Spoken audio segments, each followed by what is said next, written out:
10월 13일 선목교회 중고등부 말씀 묵상입니다. 기도로 시작합시다. 고마우신 하나님, 오늘도 주의 말씀 앞에 서게 하시니 감사합니다.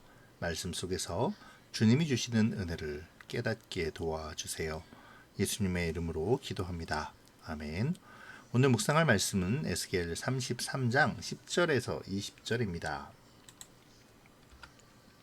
사람아, 이스라엘 집에 말하여라. 그들은 우리의 잘못과 죄악이 우리를 짓누르고 있고 이것들 때문에 우리가 야위어 가고 있다. 그러하니 우리가 어떻게 살 수 있을까라고 말하고 있다.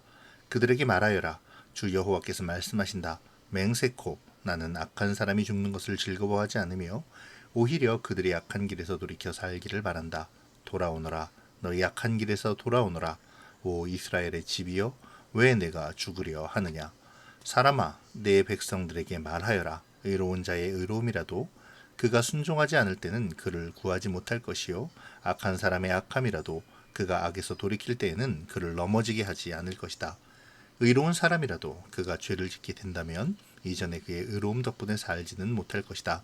만약 내가 의로운 사람에게 말하기를 너는 반드시 살 것이라고 하였어도 그가 자신의 의로움을 믿고 악을 행하면 그가 이전에 행했던 모든 의로운 일들이 하나도 기억되지 않을 것이다. 그는 악한 일들 때문에 죽게 될 것이다.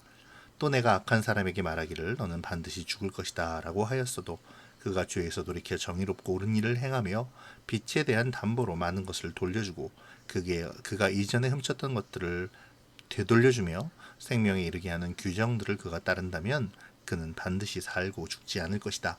그가 과거에 저지른 모든 죄가 하나도 기억되지 않을 것이며 그가 정의롭고 옳은 일을 행하였기에 그는 반드시 살 것이다.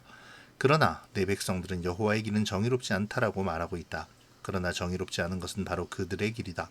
만약 의로운 사람이 그의 의로움에서 돌이켜 악을 행한다면 그는 죽을 것이다.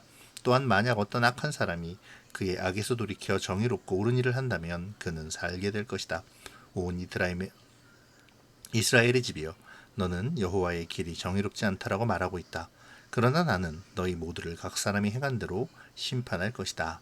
아멘.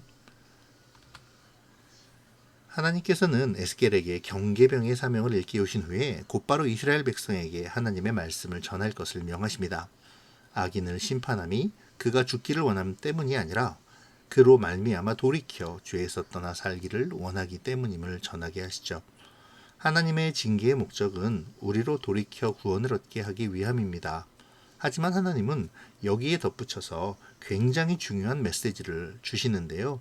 그것은 그동안 아무리 의롭게 살아온 의인이라 할지라도 지금 죄를 짓고 하나님을 떠나면 심판을 받는다는 것이죠. 이 말은 이스라엘 사람들에게 큰 충격이 되었을 것입니다.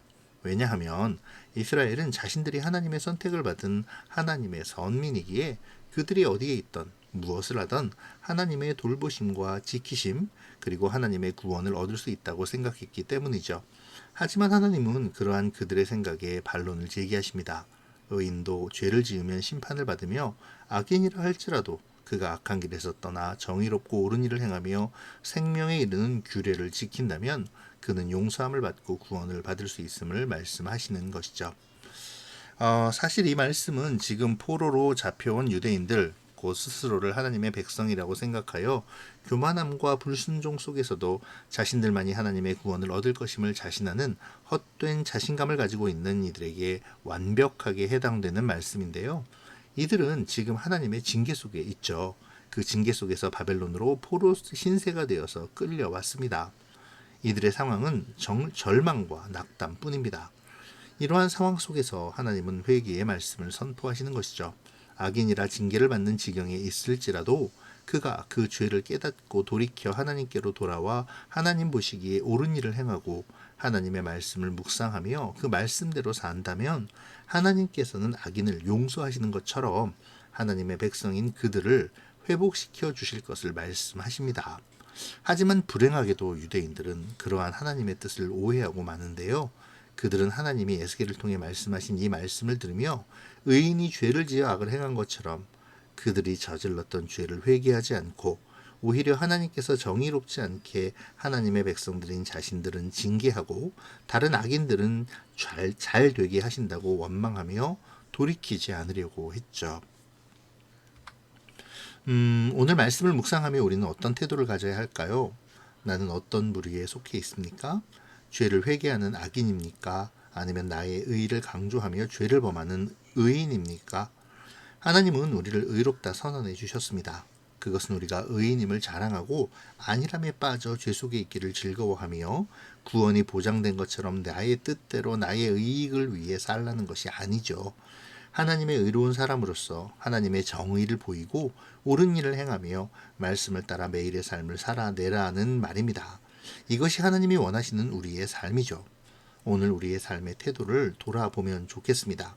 나는 하나님의 뜻보다 나의 뜻을 더 내세우며 그것이 원활히 이루어지지 않으면 하나님을 의심하고 원망하지 않습니까? 나는 하나님을 인정하고 있기는 한가요? 하나님을 인정하는 나의 삶의 모습은 어떠해야 할까요? 오늘 본문에서 하나님은 이스라엘 백성에게 정의와 옳은 일을 행하고 생명의 규례인 말씀을 따라 그 삶을 지켜가라고 말씀하시죠. 이스라엘의 사명은 자신들이 강대국이 되는 것이 아닙니다. 부자가 되고 권력을 잡는 민족이 되는 것도 아니죠. 이스라엘의 사명은 하나님의 백성이 되어 하나님이 통치하시는 나라가 어떠한 나라인지를 보여주어야 하는 것입니다.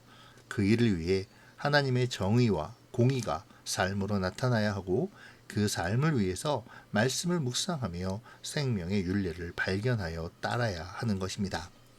사랑하는 친구들, 우리도 마찬가지죠. 하나님은 우리에게도 촉구하십니다. 이 땅에서 하나님의 파수꾼으로 세상에 하나님의 정의와 공의를 보이는 옳은 삶을 살아갈 것을 말씀하시죠. 매일의 말씀 묵상을 통해 주어지는 생명에 이르게 하는 규정들은 그러한 삶을 가능하게 합니다. 그러니 우리의 삶은 늘 말씀과 가까이 하는 삶이어야 하겠습니다.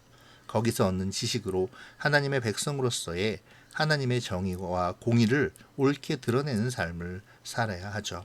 그러한 삶을 다짐하고 매일의 말씀 앞에서는 주님의 군사가 되어지기를 축복합니다. 기도로 마칠게요. 좋으신 하나님 감사합니다. 말씀을 통해 하나님 관점에서의 정의와 옳은 일을 행함이 진정한 회복을 바라는 자들의 삶임을 배웠습니다. 주님이 임명하신 파수꾼으로서 먼저 주의 정의와 옳은 일을 행하게 인도하시며 그러한 삶의 기준이 되는 말씀을 묵상하는데 게으르지 않게 도와주세요. 매일의 묵상 속에 나를 이끄시는 주님을 만나기를 원하오며 예수님의 이름으로 기도합니다. 아멘. 사랑하고 축복합니다.